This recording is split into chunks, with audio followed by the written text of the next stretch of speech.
Thanks for tuning in to another edition of Another Dolphins Podcast. Tua Tagovailoa is still perfect against the New England Patriots following a 34-15 win at Hard Rock Stadium. Joining me to share some instant reactions to Miami's third straight win is Eric Smith, an offensive line guru and contributor for 5 Reasons Sports. Coach, let me be among the first to wish you a happy Victory Monday. Thank you. Same to you. Definitely makes the weeks a little easier when you have convincing wins that you can review rather than trying to find out what went wrong in a game. You are not kidding. And we were talking for a brief minute before the show, and this is the first time this season, this Miami Dolphins offense, it's been so high-powered since Mike McDaniel arrived in Miami, but for the first time in the 2024 season, we actually got to look up and see the Dolphins just running away from a football game. They were up 24-0 in the second quarter. They were up 31-0 in the third quarter. Got a little queasy at some points in there, but overall, very sound performance. Yeah, it was definitely relieving. Even the first drive, they kind of started out slow. I think it was a 3-and-out, the first offensive drive for the Dolphins, and you start thinking is this going to be that trap type game where we're fighting and clawing the whole way through? But thankfully, quickly after that, the defense got a good stand after that, and then the offense kicked into gear, and it just seemed like whatever the offense and specifically Tua wanted to do, that they were going to do all day against that New England defense. I'm glad you brought that up because this was such a turn of the tape after last week's performance where I think the Raiders only had the ball twice in the first half. They started their second possession where there was still 10 minutes left in the first quarter. Very, very different ball game, but I mean, one consistent for the Dolphins since he returned to the lineup is quarterback Tua Tagovailoa. He carved up the New England Patriots defense with 317 yards and 4 passing touchdowns. Coach, it's really hard to really talk about a passing chart. It's really a visual tool. But, man, I think what was so impressive about this performance from Tua was he was looking all over the field, finding the open guy against a Patriots defense that was really stubborn and wanted to play a man defense for a lot of the day. Yeah, I mean, when you look at the different ways that there was a lot of screens, which is something we complained about early in the season. Mm-hmm. But, here we are and the other stuff is working. So the screen game is more of a complement to that type of stuff. And then, you get, Janu still had a big game from him. And then you saw Waddle finally break out and have the game that we've all been waiting for. And then you had the great opportunity for the deep shot to Odell to the left side there that he, got jammed up a little bit, had to dive, end up dropping. But, that's the type of play that could be a 70-yard touchdown in the future. So, you saw him accessing all different parts of the field, and that was definitely refreshing to be able to see that again. It was so relieving to see Jalen Waddle just look like a flat-out number one wide receiver. One thing I've always preached about Waddle is that you have 2 1A wide receivers, and you're not going to have them both on every game, but it always seems like those matchups against the AFC East, Jalen Waddle is someone you can rely on. He caught 8 of 9 targets for 144 yards and a touchdown, skying through the air to catch a couple passes. But I think the biggest thing, and I buried the lead here, we're 3 minutes and 20 seconds into this podcast, I'm yet to ask it, but are we not waddling anymore? We saw Jalen Waddle score a touchdown, I think it was for the second time in 2 weeks or second time in the last few weeks, and it's another game without a Waddle, and that's a little outrageous to me. Yeah, I was surprised by that as well. I think the first time that I noticed that, I think that he might have gotten a little dinged up a couple plays before that, and I thought that maybe that had something to do with it, but I didn't see any point that he seemed to be limping the day he didn't do it, so I'm not sure what's going on there. I hope that does come back. Man, I so hope so because we'll talk about them a little bit later. But we have 2 probably the coolest celebrations in the NFL right now. We have the chop. And we have Waddle. Absolutely. I mean, just scenarios where you could just have one word perfectly describe a celebration. It's so great. You mentioned Jonnu Smith. He caught 9 of 11 receptions for 9 of 11 targets, for 87 yards and a touchdown.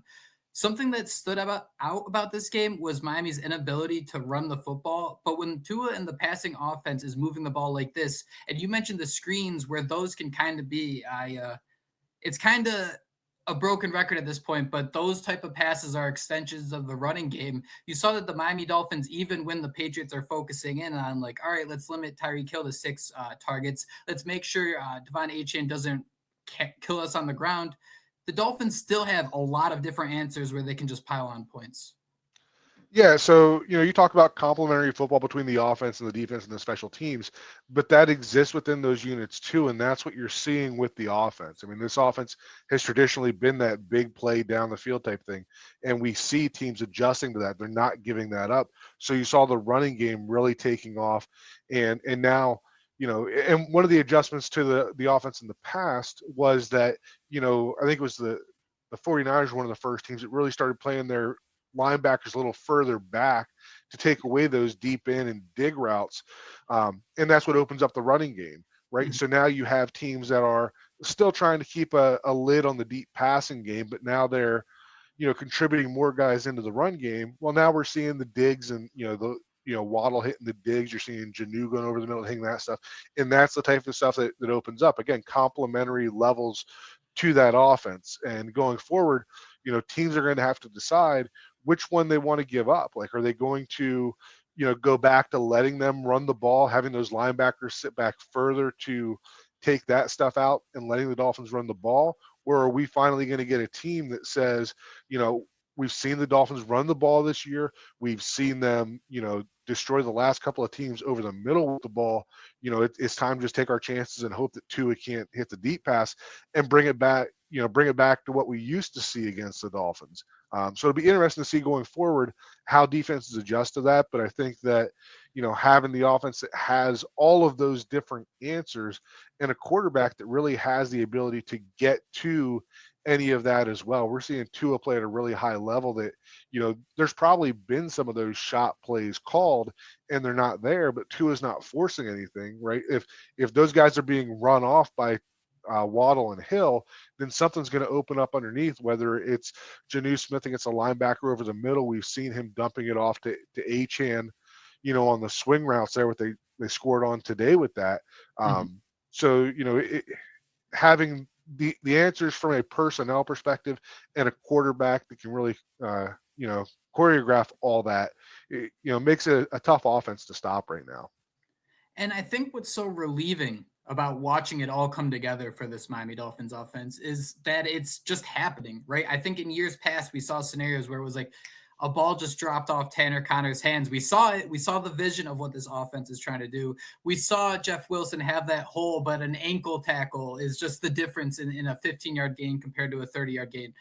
How do you see this offense moving forward? I hate to keep looking ahead, but this has been a unique stretch for the Dolphins because they faced a Patriots team that last week faced the Rams. I know that Sean McVay, and they're going to do things a little bit differently, but the foundation is the same of that Kyle Shanahan system. We saw the Patriots do things a little bit differently from a week ago, where they had Christian Gonzalez actually following around Tyreek Hill for a lot of the game, and I thought he did pretty well. But as we start to peek ahead to Thanksgiving night against the Green Bay Packers, Matt LaFleur, another coach that knows this offensive system so well. So we've had a couple of games where Jonnu Smith has really been a solid and sound part of this passing attack. Is this something that the Dolphins are going to be able to stick with, or is this going to be a game where we see that next chess move where it's LaFleur knowing what Mike McDaniel is feeling pretty good about right now? I mean, I can't sit here today and say that I have a good feeling of what the Dolphins are going to do, because I think that, like I said, that's going to depend on the way that the Packers decide to defend that. If I was playing against the Dolphins right now, I'd probably, try to hope that my front four was better than the Dolphins' 5 offensive linemen, and let the run game, you know, be the thing that you give them, right? Don't give them the deep ball. Don't give them Janu over the middle. Let them run the ball. Hopefully you can get them in a third and long situation. Will that be what they do? I don't know, because, like you said, LaFleur comes from the same line that McDaniel does. So he knows what Mike McDaniel is going to want to do in the running game. He's going to have a good idea of what teams have done in the past to stop that. You could see LaFleur doing a better job of helping his defense to align in ways that will, try to influence McDaniel to call a game a certain way. But that's where I think that, the evolution of Tua comes in, that even if that play call that comes in is not there, then, you can see Tua having the freedom at the line to be able to make those changes, check out of plays and react to what is on the field. So I guess short answer, I don't know. Hopefully we continue to see that whatever the defense gives them, that the Dolphins are able to produce answers to that in different ways, whether that's, hitting the deep ball, hitting the intermediate routes, or seeing the running game resurface again. Tua deserves just so much credit for this performance because the Dolphins were consistently moving the ball with a rushing attack that was averaging less than 3 yards per carry. And it wasn't those long shots like to that Baltimore Ravens game a few years ago. Jalen Waddle, his long was 29. Tyreek Hill, his long was 20. Jonnu Smith, 14. It was that cliche dink and dunking down the field with this Miami Dolphins offense. You haven't really had a good chance to dig into the film hit here and really look at what happened against the Patriots. I know when you're facing a division rival, someone you've faced in the past, things always get a little bit different. Why do you think the Dolphins were struggling to run the football against a Patriots defense that was allowing an average of about 128 yards per game on the ground? I mean, I think that we're probably going to see that the linebackers are probably more aggressive in the run fits than what we saw earlier in the season. Part of what makes that outside zone so successful is that, you get those combo blocks, and if the linebackers are hesitant, then it gives you the ability to stay on those double teams longer before you're leaving to get the linebacker, and gives the backs a little more time to read the way those blocks are setting up. So I think that when we, dive into the film, when we start looking at that, I think we're going to see that the Patriots linebackers were probably more aggressive in filling those run lanes, and that's what opened up the stuff, to Jalen Waddle in more of those intermediate routes. That makes sense. I love just seeing the push and pull really working in Miami's favor, and you need a coach who's able to pull all the levers and really understand when to call the right plays. Very impressive performance from this Miami Dolphins defense. They held the Patriots scoreless for 3 quarters. We don't even have to talk about the fourth quarter if you don't want to. I'm sure I don't want to. What really stuck out to you about this unit? So, I mean, obviously, anytime you jump out to a big lead in a game, it really changes the way that the defense is able to play. I mean, you saw that when the Dolphins played the Bills the first time and they fell behind early, and how bad the Dolphins offensive line looked in that game. You saw the same thing today against the Patriots. I mean, the Patriots don't have a good offensive line, but when you get them into a one-dimensional situation, it's going to compound that. But one of the things that really stood out to me today was that throughout the game, once they got into pass rush situations, that Weaver didn't have to manufacture pressures. We didn't have to run twists and blitzes, and you did see Jalen Ramsey coming off the edge, but it wasn't as prevalent as it was when you go back to, let's say, the Colts game. I don't think. Instead, what you were seeing was that they were literally taking almost the entire defensive line and moving them to one side, and then you've got Chop Robinson out here in like the widest 9 possible, getting a full sprint at a tackle, and he's basically got a 10-yard wide window to defend, and that is almost impossible for most offensive tackles. So it was neat to see that development, that instead of just lining up 4 and hoping that one of them can get home, that Weaver has enough trust in Robinson that that's the guy that he's isolating and just letting him off the leash to rush. I think he had 1.5 sacks. He also forced a penalty to be called. And I think the most impressive part about all of this is I don't think that the Miami Dolphins have had like year-long tackling issues, but they've gone through spurts where they will definitely bounce off a receiver or two.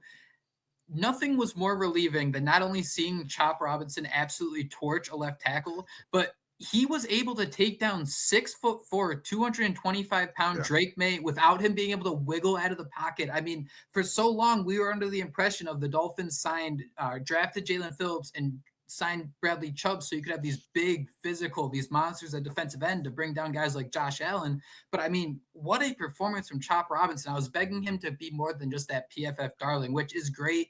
I know he wasn't expected to come in here and be a starter day one, but I mean, those 1.5 sacks, the penalty, those are game-changing plays. And when you have a sound secondary led by Jalen Ramsey that will only look better when Kendall Fuller's back in the mix, that's an absolute game changer when you aren't really revealing all the different unique blitzes and things you can use when you actually need them. Yeah, so I mean, that's kind of funny because that is the first time today that I've heard Kendall Fuller's name mentioned. And that, that goes a long way to the depth that they've built. When you're playing an entire game and you have a guy named Storm Duck that's out there playing Yes. corner, right? Or Cam Smith, who everybody, declared as a bust last year, and you're still able to play well, and you talk about the depth on the defensive line, same idea there, right? You got Tyus Bowser that's playing meaningful snaps, Quentin Bell, I don't think that he had any big stat type plays, but he was visible in his pass rush and his pursuit today. And then you had Anthony Walker go down, and you put somebody in that might end up being better in Terrell Dodson, if Walker's out for a long period. So that defense, the depth that they've built on the defense has been huge this year. Dodson, too, comes away with his first interception with the Miami Dolphins. And I think the best part about seeing this game unfold is because the Dolphins, Chop Robinson has been awesome. I don't think their pass rush is still where they want it to be, but when you're up 24 points, like that's kind of like a simulated pass rush in a sense because you're working against the clock. So it was nice to see them make May uncomfortable and go 3 quarters without giving up points. Another name I wanted to just bring up real quick, Zach Sealer, 2 tackles for a loss. Coach, anybody else on that defense stick out to you? Obviously, I think there were just some big-time plays that really changed things. Otherwise, I thought the Pats did an okay job moving the football, but obviously you get into the red zone, you can't make a play, and you wipe away anything else that happened before. No, Zach Sealer was the other name that I was going to bring up. I mean, when you talk about a guy that plays the number of snaps that he does and is still able to play at the level that he does, I mean that play that he had in the second half where he just ran through the offensive lineman in the second half there, like that is, Weaver talks about uncommon effort, and that's exactly what that was. Jalen Ramsey, like every week, had a huge game once again. Outside of that, I think it was just a lot of role players doing their job. It wasn't that anybody necessarily stood out so much as that, there wasn't that guy that you just saw getting beat over and over again. I mean, in the past, you see certain guys come on the field and you're like, holy crap, like they're about to throw it to that guy. They're about to run right at that guy, and you can almost chalk it up as a loss. But the amount of role players that they have gathered who are playing meaningful snaps and playing well in those snaps is really impressive. That there's not anybody that I can think of outside of maybe Jordan Poyer that we're putting out there, and you just know something bad is going to happen, and that says a lot about the depth out there. And even with that, the coaches love to credit Poyer just for the communication he brings to the team, especially in the secondary. He had some ugly plays in the first half, but I think in the second half he had a pass breakup and a sound tackle where you're able to kind of reel it back and be like, all right, we can kind of let this slide and let it go just because the Dolphins defense as a whole is playing so well. Some news broke before the game. I wouldn't really call it news, but earlier today we learned that Calais Campbell was nearly traded to the Baltimore Ravens for a 2026 fifth-round pick. So before we take off, I wanted to get your thoughts on that and Miami's decision to ultimately hold on to him. I don't know if people have heard the whole story, but NFL Network's Ian Rappaport basically reported that the Dolphins were pretty much ready to trade Campbell for a 2026 fifth-round pick, and then Mike McDaniel stepped in and said, you're too important to us. We think you're too valuable. And it kind of sounds like they talked things out, and if Campbell wanted to go, the Dolphins would have been cool with that. But it seemed like McDaniel kind of won over Campbell, saying that, hey, we have a chance to still do something special here, and we want you to be a part of it. Yeah, I think that, obviously I've probably only seen about as much as you have, or maybe even less than that. But I saw similar stuff, and it was probably a situation where, Campbell did the Dolphins a favor by coming here on the contract that he did. I mean, he's already said that, he had opportunities to play other places for more money. So, when the season was going the way that it was, the Dolphins probably owed it to Campbell to at least put some feelers out there and see what options were out there and, give him the opportunity to go play somewhere else. Cause, he said, it was today or sometime recently that the only reason he's here, he's chasing a ring, right? That's the only reason he wants to be here. So if he did the Dolphins a favor by taking less money to come here to chase a ring, and that, things were just completely falling apart, then the Dolphins probably owed it to him to shop around and see what options there were. And, today on the broadcast, they were talking about, that conversation between Calais and McDaniel. And like you said, sounds like McDaniel won him over, convinced Calais that, that there's still a lot of season left and there's still a good chance that the Dolphins could turn around, and that they felt that he was a big part of that. I'm glad that they did. I think that, regardless of how this season ends up, he's been a big piece of the way that, the defense has developed this year. Obviously he's, on the field replacing Wilkins has been a huge piece of the puzzle, but, I think the leadership that he has brought, is probably a big reason that we're sitting here and able to talk about getting to 500 this week, as opposed to just flushing the entire season down the drain. So I'm glad that they did not accept that. I had some doubts about McDaniel a few times now, that, when things have started to fall apart, like McDaniel kind of has that quirky personality, and, if you've been in a locker room, like a lot of times that doesn't go over well. Right. That's only, it's good until it's not. And then, then things fall apart. And, earlier this season and before, I'm kind of sitting here thinking, like, are we on the edge there where, those alphas in the locker room are tired of this guy, and, everybody's just going to go their own way, especially the way the Dolphins have constructed this locker room. There's some really strong personalities in there. But McDaniel has found a way to pass with flying colors every time that's happened. And, this bounce back to almost 500 is another example of that, being able to convince Calais Campbell to, that staying here is not only in the best interest of the Dolphins, but in the best interest of Campbell, right? That's just another feather in the cap for McDaniel in that leadership aspect that, sometimes is hard to see with him. That's so perfectly said, man, because I think that, like, the Dolphins have 2 different 3-game losing streaks this season. Calais Campbell is in his 18th season in the NFL. This man is 38 years old. Being able to win him over someone who's seen so much football. I think McDaniel even came out and said he played, it might have been high school or college ball against Campbell. Played high school, yeah. Mind-blowing to me. To be able to win over someone like that who knows so much about football is so impressive. And this is a little bit of my fandom taking over, but I think about this from the shoes of Chris Grier.